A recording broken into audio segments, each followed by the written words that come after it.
ये है कि आपने राउंड जो है उसमें फाइल में राउंड के अंदर क्या लिखना है house oxygen, that is soap, ठीक है। S stands for subjective examination, O for objective, A for assessment, P for plan. Subjective में पेशेंट क्या फील कर रहा है, is he feeling any pain, या उसको कोई वॉमिटिंग हो रही है, या जो भी उसकी कंप्लेंट है। पेशेंट इज कॉन्शियस तो ये आप उससे डायरेक्टली पूछ लेंगे, अगर वो अनकॉन्शियस है तो उसके अटेंडेंट से पूछ लेंगे। ऑब्जेक्टिव का मतलब है कि आपके ख्याल में पेशेंट जो है उसका क्या मसला है, आपको लग रहा है कैसा, लुक एट पेशेंट कैसा लग रहा है, पेशेंट इज यू फील कि पेशेंट इज बेटर, या पेशेंट ब्रेथलेस है, या पेशेंट डिटेरियोरेट हो गया, कैसा है। और ऑब्जेक्टिव के अंदर ही आपने लेना है उसका ब्लड प्रेशर, उसकी पल्स, उसका टेम्परेचर, पल्स ऑक्सीमीट्री से उसकी ऑक्सीजन आपने चेक करनी है, ठीक है। और जीसीएस इज वेरी इंपॉर्टेंट। हमारे यहाँ सारे मरीज जो होते हैं वो ऑल्टर्ड स्टेट के साथ आते हैं, सीडीएस के होते हैं, सो जीसीएस इज वेरी इंपॉर्टेंट। और चूंकि वो अनकॉन्शियस होते हैं, उन्होंने स्प्रेड भी किया हुआ होता है, तो उसकी ऑक्सीजन सेचुरेशन भी बड़ी जरूरी है, ठीक है।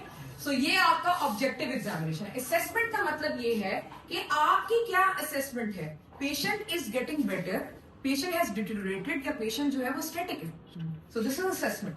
प्लान क्या है, ठीक है, कंटिन्यू द सेम ट्रीटमेंट जो मिल रहा है उसको, या इसमें कोई चेंज करनी है या नहीं करनी है, या इसमें से ये दवाई निकाल देनी है कि ये नेफ्रोटॉक्सिक है या पेटोटॉक्सिक है, उसको डिस्चार्ज करना है, उसको रखना है, या इसको refer. So this is soap. Soap के बाद आपने अपने साइन करने हैं, और साइन करने के बाद जो है वो आपके काउंटर साइन करेगा पीजीआर। ये आपके हाउस ऑफिसर का काम है कि वो नोट्स डालेगा, ठीक है। Number 2, how to present a case in the round.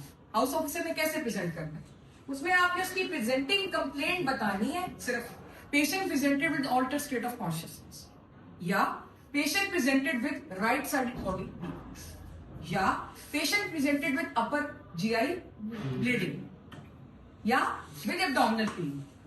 Our diagnosis is this, based on CT brain. या अगर इन्वेस्टिगेशन नहीं हुई है, our differentials are 1, 2, 3.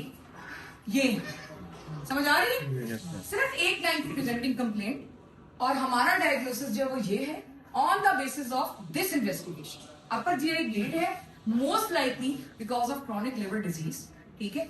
या हमारा DD ये है कि it can be meningitis, it can be encephalitis, और इट कैन बी जो भी है वो आपने बताया।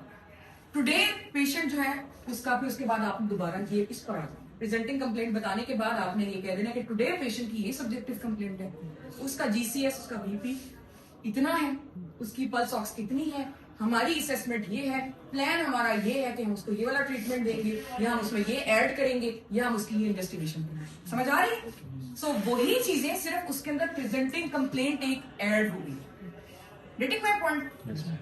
आपने सिर्फ प्रेजेंटिंग कंप्लेंट बतानी है, और फिर ये इस पर आना, ये जो का करना। अच्छा, उसके बाद आ जाता है कि हमने करना क्या है अपने अनकॉन्शियस पेशेंट्स के साथ।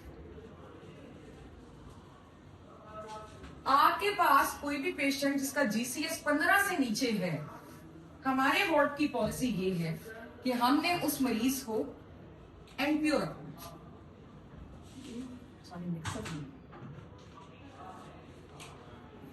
NPO रखना है, ठीक है, क्योंकि उसमें एस्पिरेशन के चांसेस बहुत ज्यादा। अगर आप वार्ड में फिरे तो हमारे 80% पेशेंट जो हैं ऑल्टर स्टेट के बाद जो है वो एस्पिरेट कर जाते हैं, सारे गैस्ट्रिक कंटेंट्स उनकी जो है लंग के कंटेंट्स हैं वो स्टमक में चले जाते हैं, और वही उनकी मोर्टेलिटी मॉर्बिडिटी का बायस होता है। So will keep the patient NPO, चाहे उसका 11 या इवन 14 में, क्योंकि रीजन बीइंग कि ये गाइडलाइंस नहीं कहती, गाइडलाइंस तो कहती है इवन 9 में आप शुरू करवा दें, 8 में GCS में शुरू करवा दें प्रॉब्लम इज दिस कि हमारे यहाँ का सेटअप ऐसा नहीं है कि हम उसको फीडिंग स्टार्ट कर पाएंगे। हमारे अटेंडेंट्स को पता नहीं होता इनकी फीडिंग कैसे देनी, ना किसी नर्स के पास इतना टाइम है, ना डॉक्टर में, लोड बहुत ज्यादा है ना।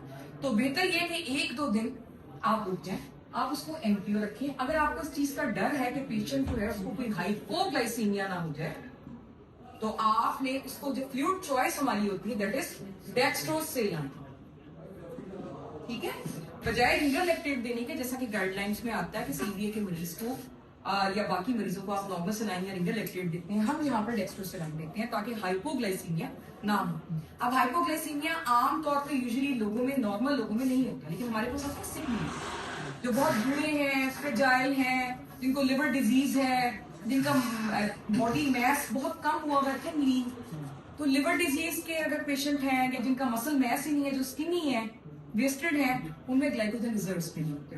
नहीं तो होता ये है कि जब पेशेंट भूखा रहता है या कोई भी इंसान भूखा रहता है तो ग्लाइकोजन टूटती है, और जब ग्लाइकोजन टूटती है तो फिर ग्लूकोज बनाती है और वो आपकी ग्लूकोज की कमी को पूरा कर लेती है। लेकिन चूंकि यहाँ ऐसा नहीं होता, इसलिए फिर हम डेक्स्ट्रोसलाइन।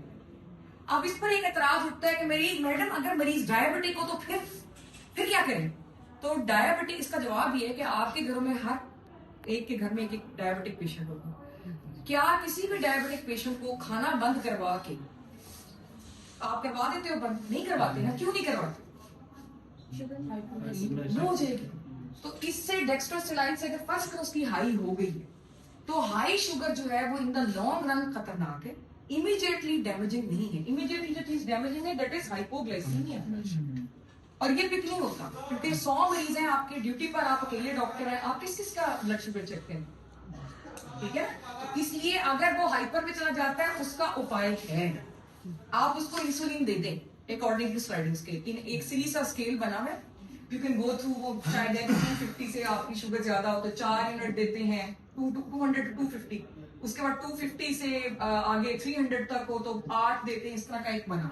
तो आप जो भी मरीज आपका एनपीओ है जो खाना नहीं खा रहा, उसकी शुगर चेक करें टीडीएस में, ब्लड शुगर लेवल टीडीएस में, और अगर उसकी शुगर ज्यादा आए तो इंसुलिन दे दें, अगर ना आए तो मत दें। ठीक है, आप वेट कर लें 2 दिन, ताकि आपने मेलिडॉल वगैरह दिया है और जो उसकी इंजरी हुई है ब्रेन में, अल्लाह की